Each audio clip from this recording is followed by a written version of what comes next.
그럼 농업법인 괜히 했네. 농업법인 말고 그냥 일반 법인으로 살 걸 했을 때 그렇지는 않다.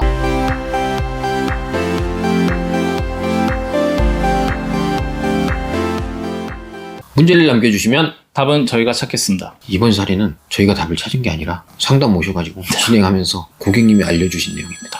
너무 감사합니다. 네, 뭐 감사도 하고 네. 일부 죄송한 부분도 있고요. 그렇지만 더 좋은 이득을 찾아서 또 더 좋은 쪽으로 방향 가는데, 아무튼 이게 상담이 좋은 거는 상담할 때 좀 힘들긴 하지만 워낙 다양한 이야기를 듣고 다양한 분들을 만나다 보니 야, 이런 게 있구나, 이런 걸 계속 느끼면서 상담을 사실은 하고 있거든요. 그렇죠. 저희도 같이 연구하고 같이 해결 방안을 찾기 때문에 배움이 있습니다. 네, 그래서 오늘 저희가 실수 사례? 실수 사례라고 하긴 하겠지만 도움되는 사례에 대해서 좀 말씀드리도록 하겠습니다. 이른바 이게 이제 주거지역 농지에 대한 내용인데요. 사실 접하기가 쉽지 않았어요. 주거지역에 농지가 있는 것도 흔하진 않지만 그걸 이제 농업법인이 취득하는 형태였거든요. 근데 저희는 당연히 농취증이나 이런 게 필요할 줄 알고 농업법인이 취득하려고 했는데, 알고 보니 주거지역 농지는 일반 농지와 다르다라고 말씀하시던데 요 내용을 좀 설명해 주십시오. 일단은 박쌤사랑 저희가 이제 농지와 농업법인에 대해서 많은 영상도 있고 그다음에 이제 뭐 책도 썼지만은 네. 일단은 보면은 농지 그 책에도 내용이 있었어요. 뭐냐면 이제 농지 중에서 도시 지역에 있고 그렇죠. 그 도시 지역 중에서도 주상공이라고 그렇죠. 하죠. 주거, 상업, 공업 지역에 포함된 네. 농지, 포함된 지 3년이 지난 농지는 다르다. 이거는 더 이상 농지가 아니다. 그렇죠. 농지가 아니죠. 이런 개념으로 접근하는 내용이 있는데 뭐 많습니다. 예를 들어서 특정 지역을 얘기하긴 그렇지만 김포라고 해보죠. 김포 하면은 거기도 도시 지역이 있고요. 김포는 도시죠. 그렇죠. 예, 거기 뭐 농지도 물론 있습니다. 네. 근데 그 농지 중에는 주거, 상업, 공업 지역에 포함된 농지도 있고요. 읍면동에 포함된 농지도 있습니다. 그렇죠. 그래서 저희가 보통 보면 읍면에 포함된 농지는 지금 이 대상에서 제외가 되는 거고, 도시 지역 중에서 주상공, 저희 이제 고객님처럼 땡땡시 땡땡동 읍면이 아닌 거기에 농지가 있으면서 플러스 주거, 상업, 공업 지역으로 포함되어 있는지를 판단을 하셔서 네. 결정을 해야 되는데, 결론은 이거는 더 이상 농지가 아니다. 농지는 형태는 맞지만 전용에 의해서 이미 협의를 마쳤기 때문에 그렇죠. 농지로서의 뭐 농지증을 발급해서 취득한다든지 이런 규정은 적용되지 않는답니다. 네. 그래서 좀 말이 길었는데, 일단 해당되는 농지들 같은 경우는 농지증 발급 없이도 취득이 가능하고, 그건 좋은 거네요. 그렇죠. 그러다 보니까 그럼 더 이상 농지가 아니야? 그러면 꼭 농업법인이 아니어도 농지를 취득할 수 있네? 일반 법인도 가능합니까? 그렇죠. 그런 부분이 있기 때문에 이 네. 부분은 조금 잘 아셔야 되고, 사실 이런 지역에 있는 농지는 일단 비쌉니다. 아, 비싸죠.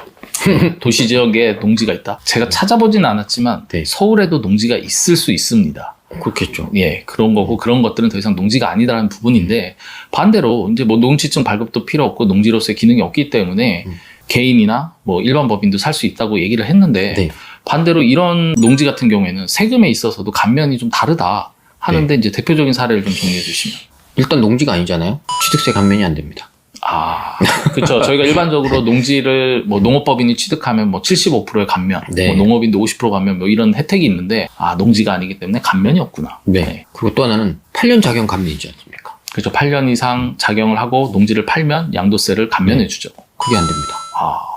그러니까 주상공에 편입되고 3년이 지나면 8년 작용 감면은 안 되는 걸로 돼 있어요. 그렇죠. 대신 3년 이내면 가능하고. 네, 3년 이내면 가능하죠. 그렇죠. 그래서 그런 것도 좀 판단을 하셔야 되고요. 네. 그러면은 도시 지역에 해당되면 농지는 농취증 없이 그냥 개인이든 법인이든 취득이 가능한 겁니까? 아까 전에 말씀을 드렸지만 그 도시 지역이라고 해도 읍면은 제외고요. 그다음에 이제 녹지 지역이라든지 아니면 개발 제한 구역에 있는 농지는 농지로서의 기능이 있기 때문에 농지증 발급이 필요합니다. 그렇기 때문에 도시 지역이라고 해서 이거는 농지가 아니야 이렇게 해버리시면 안 되고, 3년이 지났는지를 첫 번째 판단하셔야 되고, 그다음에 주상공에 편입됐는지를 확인하시고, 읍면이 아닌지를 확인하시고, 요 세 가지를 거치셔서 농지 여부를 판단해서 누가 취득을 할지, 취득세 감면은 되는지, 네. 나중에 자기 감면은 되는지 이런 것들을 좀 판단해야 될 것 같습니다. 네. 근데 이제 지금 오늘 얘기한 게 우리 앞선 사례 고객분이 네. 이제 본인이 이제 저희가 이제 법인으로, 농업법인으로 이제 농지를 이전하는 과정에서 하다 보니 이런 상황이 밝혀진 건데, 사실은 추가적으로 그럼 농업법인 괜히 했네. 농업법인 말고 그냥 일반 법인으로 살 걸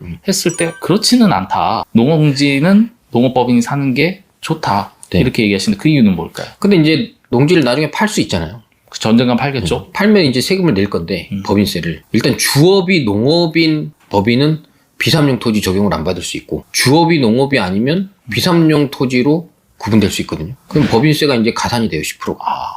이제 이런 부분이 있기 때문에 어떻게 보면 그래도 농업법인이 일반 법인보다는 저는 더 낫다고 생각하고 있습니다. 그렇죠. 일단 뭐 당장에 뭐 취득세나 농지증 발급이 필요 없기 때문에 누가 사도 무방하다라고는 하지만 나중을 생각하면 농업법인이 활용도나 의미는 더 있다. 자, 오늘 고객의 이야기를 통해서 이제 말씀을 드렸는데 내용이 조금 두서없이 된 것 같아요. 근데 한번 차근차근 봐주시면 혹시 모르는 거는 문의를 남겨주시고 오늘의 한 줄 평 하신다 그러면 주상공을 확인하세요. 농지는 농업법인으로